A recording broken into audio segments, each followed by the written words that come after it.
Hello everyone, welcome to this lecture. In this lecture, we are going to find out how to find the square root of any number. Now, in this problem, we are assuming that the numbers what we are getting it's perfectly square rootable. So, what do you mean by square rootable? If I take the square root, the root will be a natural number, and natural number means the numbers of 1, 2, 3, 4, 5, 6, any number. That means which is not with any fractions or decimal point. Okay. Now, for this technique of these precursities, you have to know that this squaring. Okay. So, what is square of 1, 2, 3, 4, 5, 6, 7, 8 or 9? Okay. This is the only prerequisite you need to know. Now, if we look closely to these numbers, we'll find that this 1, that means this 1 and this 9 has a similarity, where the last digit of these both numbers, when they square, they come same. Okay, because it's 1 and it's 81, that means 1 is here also. So we can keep in a group 1 and 9. Okay. Now, for 2 and 8, they are also same, because the last digit is 4 here and same 4 here.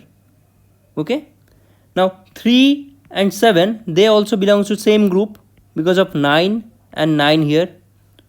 4 and 6 also belong to same group because the last digit is 6 in both the cases. So 4 and 6 belongs to same group, and 5 is all alone. Okay. Believe me, only this prerequisite is necessary. Now we are in a position to solve any problem depending that square root. Now we assume that we have a number which is 7396. Okay. So you have to find out square root of this. Now the process is you have to start pairing these numbers from your right hand side. So 9 and 96 becomes one pair and 73 will become one pair. Okay. Now as we can find, 6 is there in my rightmost pair, 6 is there. That means we are sure that the root will be surely consist of 4 or 6. We are not sure, but that much we sure it will be consist of any last number which is last number is 4 or last number is 6. Okay. Now we move to the left pair. Now left pair here is 73. Okay. And 73 lies somewhere between 64 and 81. Okay. Now always take the lower limit. I repeat, always take the lower limit. Like 73 is here, so the lower limit which is purely square rootable is 64. So what is square root of 64? It's 8. Okay, you just write 8 here. Okay, so first the one digit we got 8. Now we have to find out what is my rightmost digit. For finding out this, what you have to do, this 8 is here. Now just add 1 with this 8. So it will become 9. Now multiply these two numbers, 8 into 9, and this is 72. Now this left pair is higher than this multiplication result. Again I am saying that if this pair, so this pair is 73, we find here it's higher than this result. So if this left pair is higher, then always choose the higher number. Okay, that is 6 here. So the result is square root of 7396 will be equal to 86. Okay. we try to solve with another example. Like if we take a number is 4761. Okay, that means 4761. So to find the square root of this. Now what is my procedure? Same, we have to start pairing up this number. So we have two pairs. Now as 1 is here, we are sure my number will be the last digit actually 1 or 9. Okay. Now we move to my left pair, which is 47. Now 47 lies between somewhere 36 and 49. And we always take the lower limit, that is 36. So what is square root of 36? Is 6. So we'll put 6 here. Now I have to find out what is my rightmost digit. Now again the procedure is 6 and 6 plus 1, that is 7. We have to multiply this with each other. So it is 47. Now this pair, sorry, it's 42. Now this pair 47 is higher than this 42. That means we always choose the higher number. So here you can find it is 9. So square root of 4761 will be equal to 69.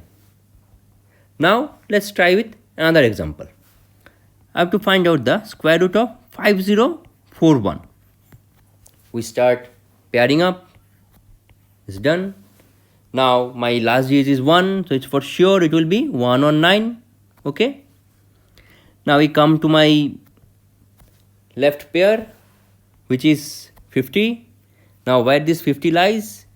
50 surely lies between this 49 and 64. Now we take the lower limit. It's 49. So what is square root of 49? Is 7. So we'll write 7 here. Okay. Now to find out the rightmost digit. Now 7 plus 1 is 8. 7 into 8 is 56. 50 is lower than 56. So we'll take the lower number, which is 1. So it is 71. So square root of 5041 will be equal to 71. Now try with a 3-digit number. Okay, it's a simple one. 144. We have to find out the root of this. So what was my procedure? We have to start from the right hand side, pairing up. So we start one pair. This pair is 44, another only 1 is left. Okay, so as this is 4 is there, so what is the possible solutions? It can be 2 or it can be 8. We don't know. We have to find out. Now 1 is here, right? So what is the square root of 1? It will be always 1. So we'll write 1 here and then 1 into 1 plus 1, that is 2. So result is 2. 1 into 2 is 2. Now this 1 is lower than this multiplication result. Okay, so once it's lower, that will take the lower digit from the for choosing the rightmost digit. So 2 is here, so we'll write 2 here. So square root of 144 will be equal to 12. Okay, if you want, we can solve another example like 7 to 9, 729.